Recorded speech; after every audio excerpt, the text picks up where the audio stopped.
Bueno, todo empezó en la universidad cuando yo hacía quinto de carrera, que era el año 1986, y los tres profesores se pusieron de acuerdo para hacer una asignatura, cada uno de ellos, que nos obligase a los alumnos a hacer investigación. Entonces yo escogí uno de los profesores, Pere Graviel, y le comenté que quería hacer algo sobre el movimiento obrero. Él me dijo que el movimiento obrero ya estaba muy tratado y que por qué no hacía el movimiento obrero, pero desde el punto de vista patronal. ¿Por qué no empezaba por el lockout de Barcelona de 1919? Y por eso empecé con esta asignatura. Me aconsejó que fuera a las sedes de las patronales, como el Fomento del Trabajo Nacional, y así lo hice. Fui al archivo del Fomento del Trabajo Nacional y estuve recabando información sobre el lockout de Barcelona. Se la presenté hice un trabajo, se la presenté al profesor y me dijo que por qué no seguía adelante y hacía primero una tesina de licenciatura y después un doctorado sobre la materia de organización patronal.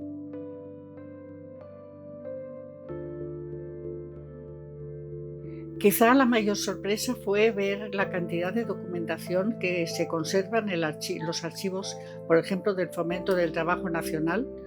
Se conserva la correspondencia, se conservan las actas, las revistas, etcétera. Y por otra parte, la dureza con la que ellos hablaban del trato que se debía dar a los obreros, esto me asombró bastante.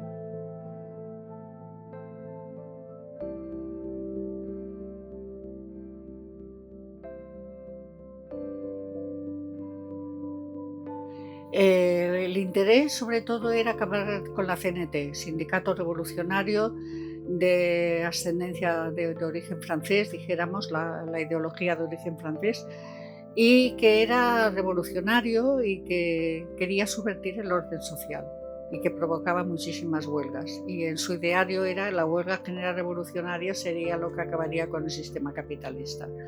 Entonces, la finalidad esta de acabar con la CNT llevó a los empresarios a pedir al gobierno central una mayor represión, a poner gobernadores civiles más de acuerdo con sus intereses, capitanes generales, etc.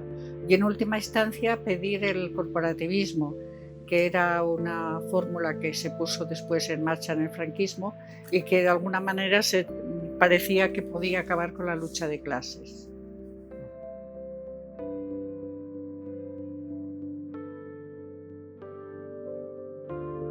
En la lucha obrera pues se gestó sobre todo en la huelga de la canadiense, o sea, los anarcosindicalistas de la CNT en 1918 habían espoleados, digamos, por la Revolución Rusa de 1917, habían celebrado el Congreso de Sants. En el Congreso de Sants se definieron como sindicato único, o sea, un sindicato no de oficio, sino de oficio, de tal manera que cuando una empresa paraba un oficio, por ejemplo, en la empresa, pues no sé, los fundidores, la empresa esta donde se declaraba la huelga no solo paraban los fundidores, sino que paraba toda la empresa.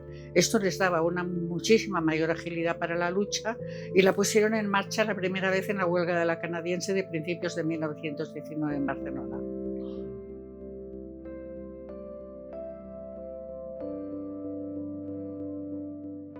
Sí, o sea, la huelga de la canadiense, la respuesta de la patronal a la huelga de la canadiense fue respuestas contrarrevolucionarias y entre ellas la más importante fue la respuesta del lockout, que fue una respuesta a la huelga de la canadiense y a las 8 horas que se declararon durante la huelga.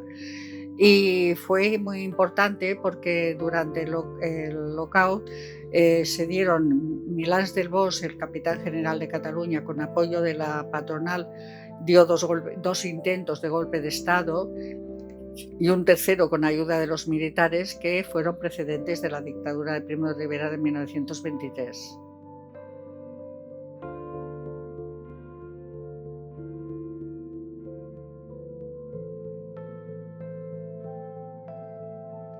Yo creo que sentó un precedente con los golpes de Estado, intentos de golpes de Estado frustrados que he mencionado, y después ya en 1923 con una huelga de transporte importantísima que fue la antesala final del golpe de Estado. Pero el Locao sentó el precedente y fue el antecedente, dijéramos, del golpe de Estado de Primo de Rivera.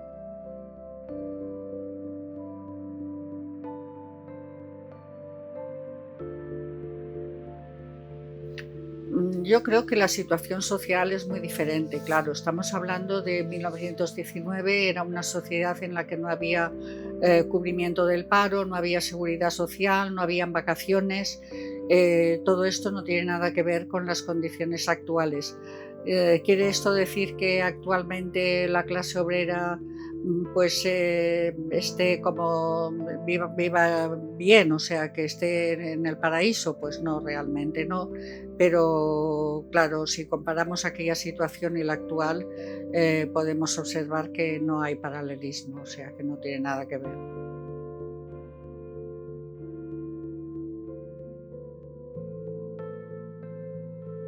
Hombre, yo creo que debería recordar porque una sociedad que pierde su recuerdo y su historia tiende a repetirla. Como en parte está pasando ahora que estamos repitiendo los mismos errores de hace 100 años con la extensión del fascismo, ¿no? Y el ascenso de las extremas derechas a las que se está votando. Pero bueno, que pienso que eso, que puede volver a repetirse.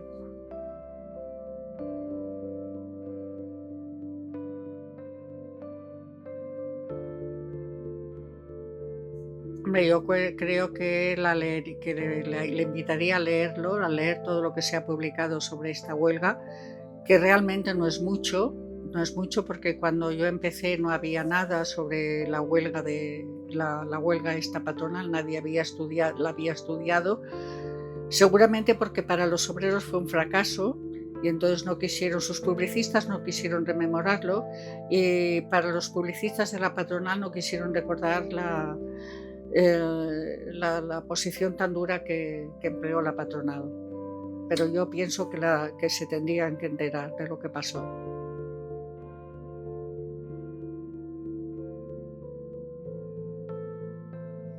Sería de catástrofe porque para los obreros fue una catástrofe colectiva.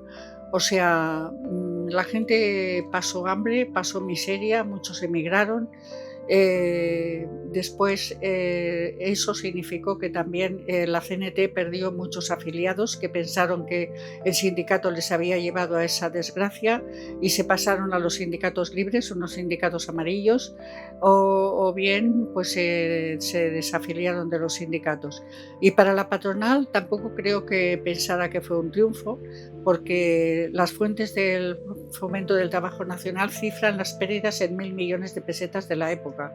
Entonces, tampoco creo que fue un fin. Por eso, quizá para dar el golpe, para apoyar el golpe de Estado de Primo de Rivera 3 años después, se lo pensaron mejor y pensaron que, bueno, pues que una dictadura militar que estableciera un corporativismo acabaría con la lucha de clases.